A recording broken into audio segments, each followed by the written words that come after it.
தீவிரம் காட்டும் தாவேகா. பூத் ஏஜென்ட்டுகளின் எண்ணிக்கைகளை உயர்த்தும் பணியில் தமிழக வெற்றிக் கழகம் தீவிரம். மாவட்ட செயலாளர்கள் பூத் முகவர்களுக்கான விண்ணப்பங்களை விரைவில் பூர்த்தி செய்து தலைமைக்கு அனுப்ப உத்தரவு. ஏற்கனவே ஒரு பாகத்திற்கு ஒரு முகம் என்ற எண்ணிக்கையில் பாகத்திற்கு 10 வரை உயர்த்த அறிவுறுத்தியிருக்கிறதாக குறிப்பிடத்தக்கது.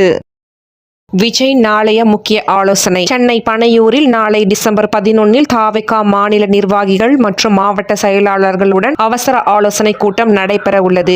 இதில் அக்கட்சியின் தலைவர் விஜய் பங்கேற்க உள்ளதாக தகவல் வெளியாகியுள்ளது. விஜய் நேற்று புதுச்சேரியில் பிரச்சாரம் செய்து கொண்ட நிலையில் அடுத்த கட்ட சுற்றுப்பயணங்கள், தேர்தல் பிரச்சாரம், SIR, யூத் கமிட்டி உள்ளிட்ட பல்வேறு விவகாரங்களை குறித்து கூட்டத்திலே ஆலோசனையை மேற்கொள்ள உள்ளனர். மொட்டையடித்த பெண் தொண்டர். புதுச்சேரியில் தாவேகா பொதுக்கூட்டத்தில் எந்தவித அசம்பாவிதமும் இல்லாமல் நடைபெற வேண்டி மொட்டையடித்துக் கொண்ட பெண் தொண்டர். விஜய் அண்ணா முதலமைச்சராக வேண்டும் என்று வேண்டிக் கொண்டேன், அதனால் நான் மொட்டையடித்தேன். இப்படிக்கு தாவேகா பெண் தொண்டர். 84 விதிமுறைகள்.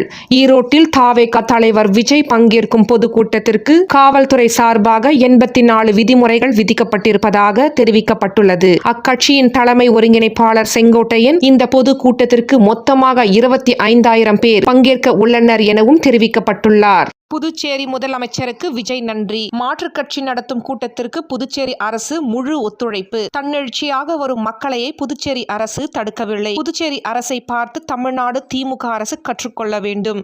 தாவேகா பொதுக்கூட்டத்திற்குரிய ஏற்பாடுகளை செய்த புதுச்சேரி முதலமைச்சருக்கு நன்றி செலுத்திய விஜய்.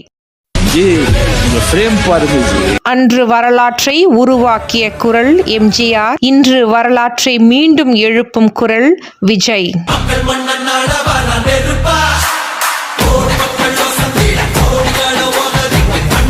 கரூர் சம்பவத்திற்கு பிறகு அவர் மேல் பல அவதூறுகள் பரப்புனாங்க. அதெல்லாம் மக்கள் துளி கூட கண்டுக்காமல், எங்கள் விஜயை பார்க்க நாங்க தான் வருவோம், மக்கள் வந்து நிக்கிறாங்க, இதை தான் தளபதி சம்பாதிச்ச உண்மையான அன்பு, இந்த அன்பை எவனாலும் தடுக்க முடியாது.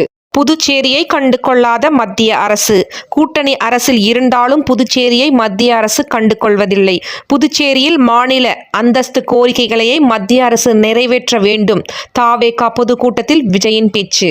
புதுச்சேரிக்கு குரல் கொடுப்பேன். தமிழ்நாடு மாதிரியே புதுச்சேரி மக்களும் என்னை 30 வருடமாக தாங்கி பிடித்துக் கொண்டிருக்கிறார்கள். தமிழ்நாட்டு மக்களுக்கு மட்டுமல்ல, புதுச்சேரி மக்களுக்காகவும் நான் குரல் கொடுப்பேன். இப்படிக்கு தாவேகா பொதுக்கூட்டத்தில் விஜயின் பேச்சு.